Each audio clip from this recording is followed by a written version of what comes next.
কিয়ামত সংঘটিত হওয়ার পরে এই তিন শ্রেণীর ব্যক্তিদের দ্বারাই উদ্বোধন করা হবে জাহান্নাম। অর্থাৎ এই তিন শ্রেণীর ব্যক্তিরা সবার আগে জাহান্নামে যাবে। কিন্তু কোন সেই তিন ধরনের ব্যক্তি? এই তিন শ্রেণীর মানুষের মধ্যে আপনি নেই তো? একবার মিলিয়ে নিন, কারণ অতি সামান্য কিছু ভুলের কারণে মুসলমানরা এই তিন শ্রেণীর মানুষের অন্তর্ভুক্ত হবে। তখন তারা আফসোস করবে এবং বলবে, কেন দুনিয়াবী জীবনে আমি এই ভুলগুলো করেছি। তাই অবশ্যই একবার মিলিয়ে নিবেন নিজের সাথে, নিজের চরিত্রের সাথে। তাই এই তিন শ্রেণীর ব্যক্তিদের সম্পর্কে জানতে হলে দেখতে থাকুন আজকের সম্পূর্ণ ভিডিওটি। এবং যদি এই তিন শ্রেণীর লোকদের মধ্যে আপনি না পড়ে থাকেন, তবে অবশ্যই আল্লাহর শুকরিয়া আদায় করে একবার আলহামদুলিল্লাহ কমেন্ট করবেন ও ভিডিওটি আপনার সকল মুসলিম ভাই ও বোনদের মধ্যে ছড়িয়ে দিয়ে তাদেরকেও এই তিন শ্রেণীর লোকদের সম্পর্কে সাবধান করুন। তো চলুন ভিডিওটি শুরু করা যাক। প্রিয় দর্শক, আল কোরআনের এমন অনেক আয়াত আল্লাহ তাআলা নাজিল করেছেন যেখানে জাহান্নাম কতটা ভয়ানক হতে পারে তার সম্পর্কে আমাদের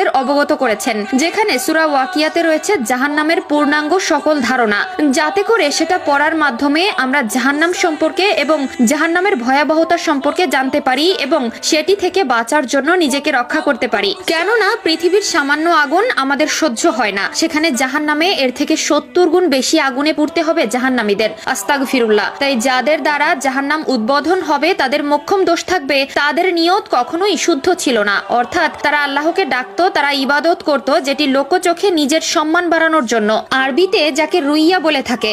কেননা লোক দেখানো ইবাদত আল্লাহর দরবারে কখনো কবুল হয় না। আর এই লোক দেখানো ইবাদত জড়িয়ে রেখেছে তিন ধরনের মানুষকে। প্রথম সেই ব্যক্তি যে ব্যক্তি লোক দেখানো ইবাদতে মশগুল থাকে, সে 5 ওয়াক্ত সালাত আদায় করে, তবে তার মনে রয়েছে রিয়া। আল্লাহ তাআলা কিয়ামতের দিন তাদের জিজ্ঞেস করবে, তোমার ইবাদত কার জন্য ছিল? উত্তরে সে বলবে, আল্লাহ তাআলা আপনার জন্য। কিন্তু আল্লাহ তাআলা তার কোনো কথা শুনবে না। তিনি বলে উঠবেন, তুমি আমার সামনে দাঁড়িয়ে মিথ্যা বলছো। তুমি ওই সকল ইবাদত করেছিলে মানুষকে দেখানোর জন্য, মানুষ যাতে তোমায় ভালোভাবে, তোমার সাথে ভালো আচরণ করে। তোমার খ্যাতি অর্জন তুমি দুনিয়ায় পেয়ে গিয়েছো, এখন তোমার কপালে জুটবে শুধুই জাহান্নাম।